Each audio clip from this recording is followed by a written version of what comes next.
السلام علیکم ورحمۃ اللہ وبرکاتہ۔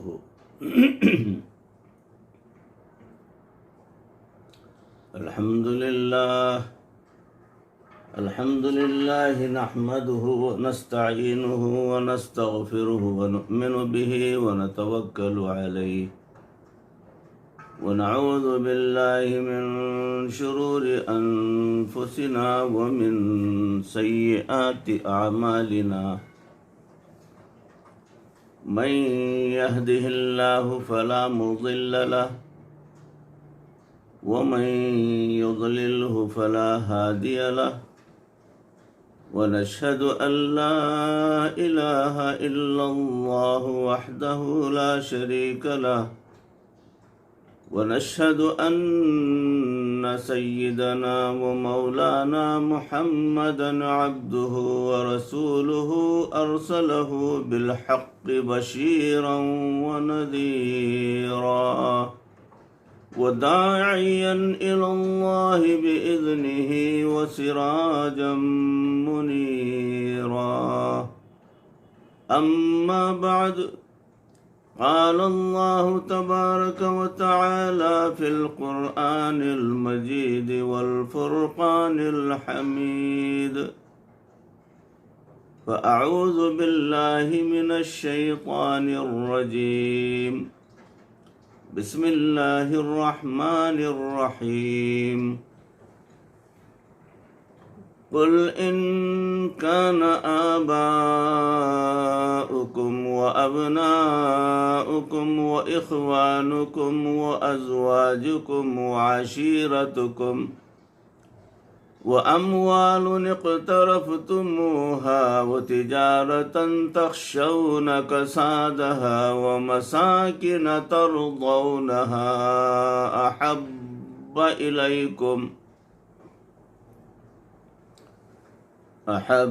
إليكم من الله ورسوله وجهاد في سبيله فتربصوا حتى يأتي الله بأمره،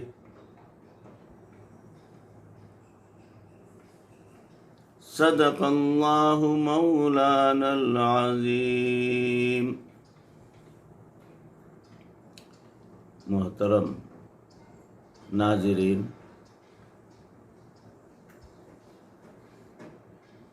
عزیز بھائیوں، بزرگوں، دوستوں، معزز خواتین، ماں بہنوں، یہ موضوع اللہ رب العزت کی ذات سے محبت کے تعلق سے ہے، جو سلسلہ مسلسل چل رہا ہے، اس کی چوتھی کڑی آپ حضرات کے روبرو پیش کرنے کی سعادت حاصل کرتا ہوں کہ فرمایا گیا کہ اب سوچئے کہ رحمت للعالمین تو آپ صلی اللہ علیہ وسلم کی ذات مبارک ہے، آپ سید الاولین والآخرین ہیں، اس کے باوجود آپ صلی اللہ علیہ وسلم نے اپنی اہلیہ کا بچا ہوا پانی پیا. ہونا تو یہ چاہیے تھا کہ آپ صلی اللہ علیہ وسلم کا بچا ہوا پانی وہ پی لیتیں، مگر یہ سب کچھ محبت کی وجہ سے تھا، یہ امت کو بتانا مقصود تھا. ایک مرتبہ نبی صلی اللہ علیہ وسلم گھر میں تشریف فرما تھے. آپ نے سیدہ عائشہ صدیقہ رضی اللہ تعالی عنہا سے فرمایا: حمیرہ، تم مجھے مکھن اور چھوہارے ملا کر کھانے سے بھی زیادہ محبوب ہو. تو وہ مسکرائیں اور کہنے لگیں: اے اللہ کے نبی صلی اللہ علیہ وسلم، مجھے آپ مکھن اور شہد ملا کر کھانے سے بھی زیادہ محبوب ہیں. نبی صلی اللہ علیہ وسلم نے مسکرا کر فرمایا: حمیرہ، تمہارا جواب میرے جواب سے زیادہ بہتر ہے. حضور اکرم صلی اللہ علیہ وسلم کے دل میں جتنی خشیت الہی تھی اس کا تو ہم اندازہ ہی نہیں لگا سکتے، مگر آپ صلی اللہ علیہ وسلم کا اپنے اہل خانہ کے ساتھ موانست، پیار اور محبت کا تعلق تھا۔ یہ چیز عین مطلوب ہے اور اللہ تعالیٰ بھی اس کو بہت پسند کرتے ہیں۔ سیدہ عائشہ صدیقہ رضی اللہ تعالی عنہا فرماتی ہیں کہ نبی صلی اللہ علیہ وسلم جب بھی گھر تشریف لاتے تھے تو ہمیشہ مسکراتے تھے، مسکراتے ہوئے چہرے کے ساتھ تشریف لاتے تھے۔ اس حدیث پاک کے آئینے میں ذرا ہم اپنے چہرے کو دیکھیں کہ جب ہم اپنے گھر آتے ہیں تو تیوریاں چڑھی ہوئی ہوتی ہیں، مزاج بگڑا ہوا اکھڑا ہوا ہوتا ہے، اور گھر کے افراد کو جو ہے ترچھی نگاہوں سے دیکھتے ہیں، اور گھر کے افراد بھی سہمے ہوئے ہوتے ہیں کہ نہ جانے کچھ بھی اگر بات کر لیا جائے تو کہاں بگڑ جائیں گے، کہاں بپھر جائیں گے۔ اس قسم کا یہ ہمارا معاملہ ہے۔ ایک میاں بیوی کہنے لگے کہ حضرت کے پاس تشریف لائے، ان کے شیخ کے پاس، اور فرمائے کہ ہماری شادی کو 4 سال ہو چکے ہیں اور ہم اس نتیجے پر پہنچے ہیں کہ اب ہمارا گزارا مشکل ہے کہ ہم دونوں آپ سے بیعت ہیں، حاضر اس لیے ہوئے ہیں کہ آپ سے اجازت بھی لے لیں اور نصیحت بھی لے لیں، تاکہ آپ ناراض بھی نہ ہوں کہ تم نے تو بتایا ہی نہیں۔ یہ میاں صاحب کے الفاظ تھے۔ اب انہوں نے آ کر کچھ باتیں تو بتائیں۔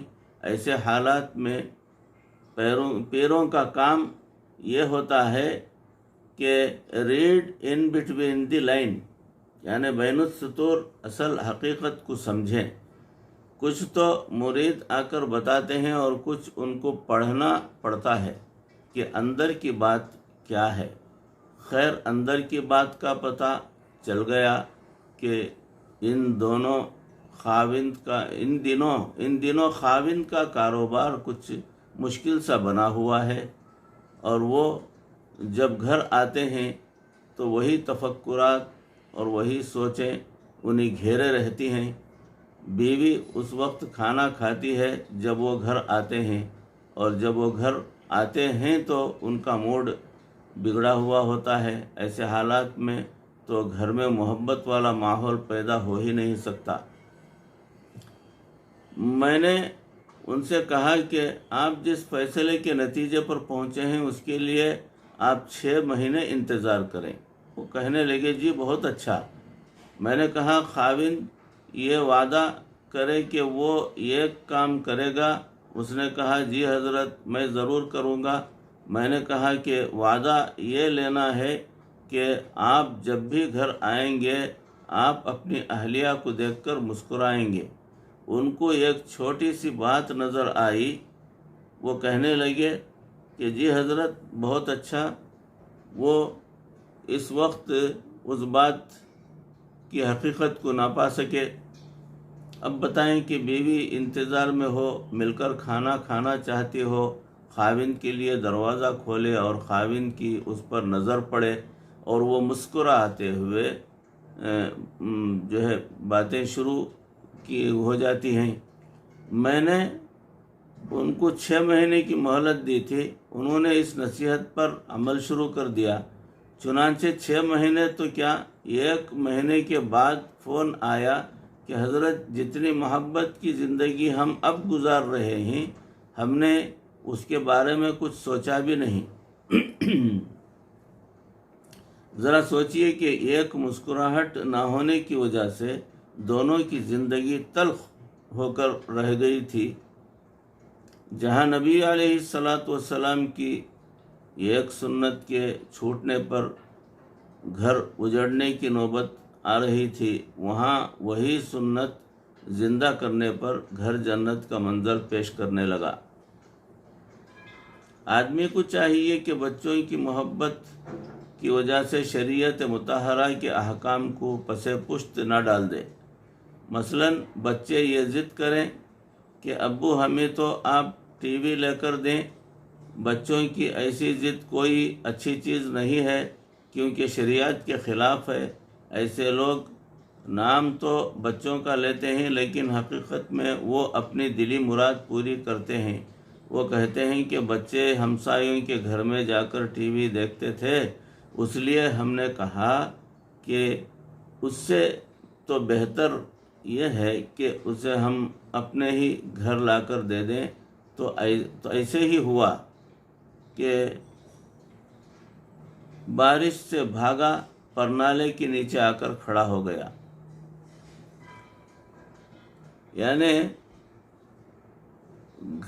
بچوں کے بگاڑ سے جو ہے بچانے کے لیے وہ جو ہے گھر میں ٹی وی لا لیے، تو بچوں کی بجائے گھر کے تمام افراد ہی اس سے لطف اندوز ہونے لگے۔ حقیقت یہ ہے کہ جو لوگ گھر میں ٹی وی لا کر رکھتے ہیں وہ ایمان کی ٹی وی لا کر رکھتے ہیں، یعنی بیماری تپِ دق جسے کہتے ہیں۔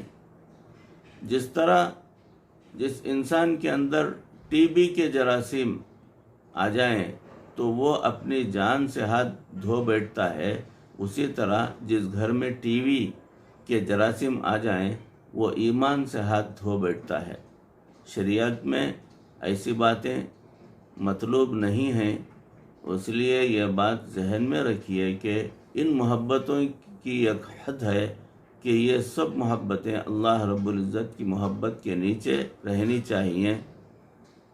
اس لیے اسی سلسلے میں قرآن کا فیصلہ جو ہے یہ ہے کہ اگر ان تمام چیزوں کی محبت، اللہ کی محبت، اس کے رسول صلی اللہ علیہ وسلم کی محبت اور اس کے راستے میں جہاد کرنے کی محبت سے زیادہ بڑھ گئی تو پھر انتظار کرو، حتیٰ کہ اللہ تمہارے اوپر اپنے عذاب کو کوڑا کھینچ لے گا، یعنی اپنے عذاب کا کوڑا کھینچ لے گا۔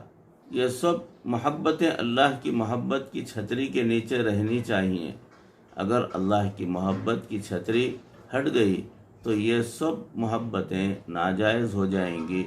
یہاں اللہ تعالیٰ بتانا یہ چاہتے ہیں کہ یہ محبتیں ٹھیک ہیں، لیکن جب یہ اللہ کی محبت کے راستے میں رکاوٹ بننے لگ جائیں تو پھر تمہیں چاہیے کہ تم اپنی ان محبتوں کو پاؤں کے نیچے ڈال کر آگے قدم بڑھاؤ، کیونکہ تمہاری منزل کوئی اور ہے۔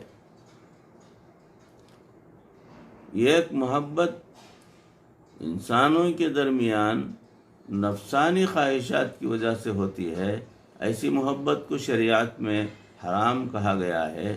اس محبت کا تعلق شہوت کے ساتھ ہوتا ہے، اس لیے محبت کا لفظ استعمال کرنا ہی نہیں چاہیے، کیونکہ وہ تو حقیقت میں نفسانیت اور شیطانیت ہے۔